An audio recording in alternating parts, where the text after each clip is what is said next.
Bonjour, je suis Mathieu Deldic, conservateur du patrimoine au Musée Condé de Chantilly. Et pour ce nouveau numéro d'un en tête-à-tête avec un chef-d'œuvre, je vous retrouve dans le cabinet d'art graphique du château de Chantilly, où est présentée une nouvelle exposition du 7 août jusqu'au 7 novembre 2021, consacrée aux dessins de l'école de Fontainebleau. Tous ces dessins, toutes ces feuilles d'artistes au service des rois de France, qui vont renouveler le langage de la Renaissance française. Et nous sommes ici dans la première salle de cette exposition autour de chefs-d'œuvre dessinés par Primatis, un artiste originaire de Bologne qui va être appelé à la cour de François Ier, au château de Fontainebleau, à partir de 1532 et qui va, par son dessin, par son art, renouveler l'art de la Renaissance française. Il faut savoir qu'en 1528, François Ier décide vraiment de lancer un grand chantier au sein du château de Fontainebleau et de faire appel à des artistes italiens pour rayonner, un peu comme les princes italiens de la péninsule italienne de cette époque-là.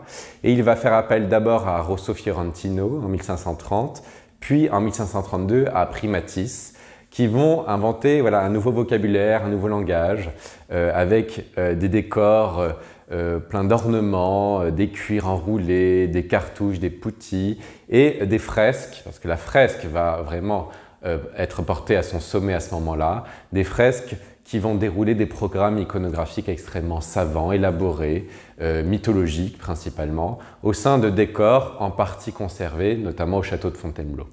Et nous nous trouvons ici devant le seul dessin préparatoire au plus grand décor de cette époque-là, de l'école de Fontainebleau, c'est la galerie François Ier, où en son centre figure une fresque qui représente Danaé, cette nymphe qui est fécondée par la pluie d'or. C'est Jupiter qui s'est transformé en pluie d'or pour féconder Danaé. C'est ce que nous voyons ici au centre de ce dessin, qui était un dessin préparatoire et une fresque. La fresque est conservée, peinte par Primatis, d'après un dessin de Primatis d'ailleurs. Alors ici, on est entre 1533 et 1539, avant d'ailleurs le voyage et le séjour de l'empereur Charles Quint à Fontainebleau, qui a découvert les trésors commandés par François Ier. Et ici, on a un Primatis dans la première partie de sa carrière qui a déroulé toute une scène tout en séduction avec un port très altier de la nymphe. Un Primatis aussi marqué par son maître, un Rosso Fiorentino, qui était avant lui à Fontainebleau et dont on perçoit ici notamment l'influence dans la vieille dame qui vient contraster avec la jeunesse et la beauté de Danaé. Un travail du lavis, un travail de la lumière aussi assez incroyable, et on voit que ces artistes italiens vont insuffler une sorte de nouveau vent d'air frais à la Renaissance française avec évidemment un vocabulaire à l'antique, architectural, mais aussi une sorte de séduction dans le trait, une sorte de maniérisme aussi, d'élongation des membres qu'on peut voir dans ce dessin exceptionnel qui est, je le rappelle, le seul consacré à la galerie François Ier conservé au monde. Alors nous restons avec Primatis, avec un autre chantier au château de Fontainebleau, c'est le cabinet du roi. Justement dans le prolongement de la galerie François Ier, qui est un décor qui est malheureusement disparu, qui était composé de scènes en camaïeu figurant des héros de l'Antiquité qui correspondaient à des vertus. Et ici, dans ce dessin préparatoire à justement un de ces camaïeux, c'est-à-dire ces peintures en camaïeu, on trouve figuré en Jules César François Ier, le roi de France, justement, qui est le nouveau Jules César, qui avait d'ailleurs des prétentions impériales, c'est-à-dire qu'il se considérait empereur en son royaume.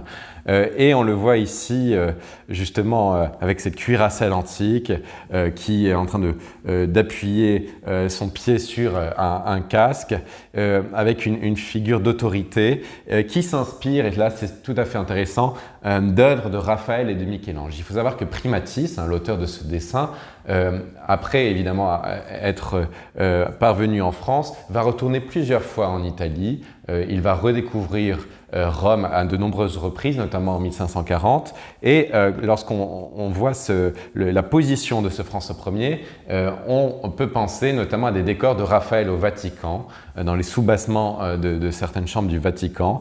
On peut penser aussi à certaines fresques de Raphaël qui ne sont pas dans les soubassements, et également aussi aux figures monumentales, tout en musculature, de Michel-Ange.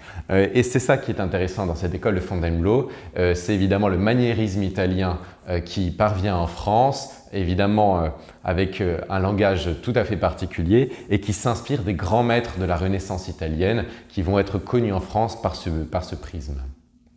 Alors on quitte le règne de François Ier, c'est sous son fils Henri II que le chantier de la salle de bal du château de Fontainebleau est véritablement lancé. Il s'agissait d'une loggia qui avait été ensuite couverte par l'architecte Philibert Delorme et Primatis, qui est le seul maître à bord après le suicide de Rousseau en 1540, va imaginer tout un décor de fresques qui va prendre place notamment dans les écoinçons formés par les arcades. Ce que vous voyez ici, il y a des arcs qui sont prévus et ce sont les écoinçons qui sont habités de fresques, et puis aussi dans les intrados des arcs. Et Primatis livre ici deux superbes compositions à la sanguine, qui est évidemment aussi une technique tout à fait italienne, qui d'ailleurs était très en vogue autour de Bologne, d'où vient Primatis, mais aussi dans l'atelier de Raphaël à Rome. Donc Primatis livre deux compositions ici, qui figurent d'une part le banquet de Bacchus et d'autre part Cérès, donc deux scènes mythologiques de la mythologie gréco-romaine, donc inspirées par Primatis, mais dessinées par Primatis, mais réalisées par un autre Italien originaire de Modène, qui est Niccolò dell'Abate.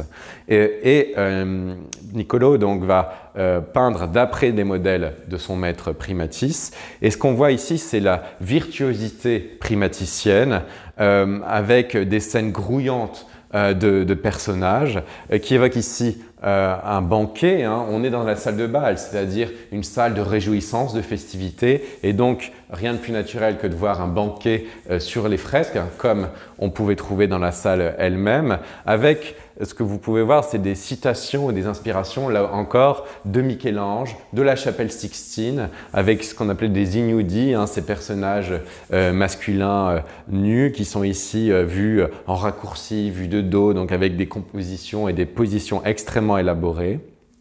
Aussi certaines compositions et motifs qui sont tirés de l'Antiquité, qui sont tirés de statues antiques. Et ce qui est très intéressant, c'est que Primatis avait été envoyé par François Ier à Rome pour mouler des antiques. Et on peut en voir ici notamment certains motifs.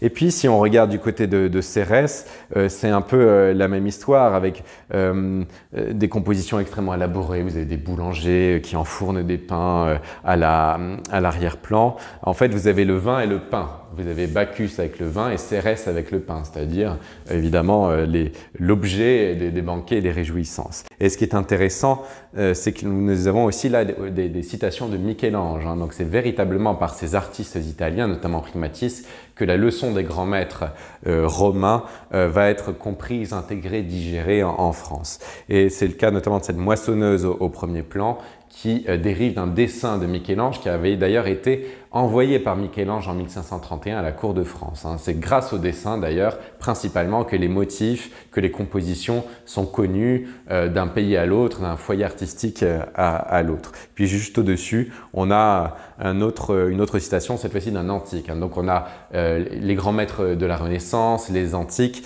qui sont utilisés dans ces grands décors de l'école de Fontainebleau, notamment ceux de la salle de bal, dont on a ici deux superbes sanguines. Primatis est l'un des plus grands maîtres de l'école de Fontainebleau et de la Renaissance française. Et on le voit ici par cette superbe sanguine, peut-être l'une de ses plus belles œuvres dessinées, qui date de 1555. Il faut savoir que Primatis a travaillé non seulement pour François Ier, pour Henri II au château de Fontainebleau, mais aussi pour plusieurs grands du royaume, et notamment les ducs de Guise, cette grande famille originaire de Lorraine, qu'il a employée dans son hôtel parisien, qui est toujours existant, c'est l'actuel siège des Archives nationales à Paris, pour un décor de chapelle qui a malheureusement disparu, qui figurait l'adoration des mages sur les parois, avec les mages qui prenaient les traits de la famille de Guise. C'était une façon pour eux de montrer leur orthodoxie, leur fort catholicisme dans un contexte de montée en puissance du protestantisme. Et sur le plafond, et vous avez ici affaire à un décor plafonnant, un dessin préparatoire à ce décor plafonnant, figurait une nuée angélique, une nuée d'anges entremêlés qui montrait l'étoile de Bethléem, c'est-à-dire qui annonçait la naissance du Christ. Et on est face à un dessin extrêmement maîtrisé, un chef-d'œuvre du maniérisme avec ses jambes entrecroisées, entremêlées, un fondu extrêmement ambitieux et réussi grâce à cette sanguine, d'un personnage à l'autre, du fond jusqu'au motif, et au centre, quelque chose d'assez aveuglant, c'est cette étoile blanche qui resplendit. On voit aussi par cette sanguine que Primatis est extrêmement redevable des grands maîtres de la Renaissance italienne, Michel-Ange, le Michel-Ange de la chapelle Sixtine notamment, mais aussi Giulio Romano, le maître de Primatis, qui, au Palais du Thé à Mantoue, avait vraiment joué là aussi avec ses pieds en raccourci, vus da sotto in su, qui ont l'air de tomber du ciel en quelque sorte. Donc un grand chef-d'œuvre de Primatis que vous pouvez retrouver avec bien d'autres dessins de l'école de Fontainebleau jusqu'au 7 novembre 2021 à Chantilly.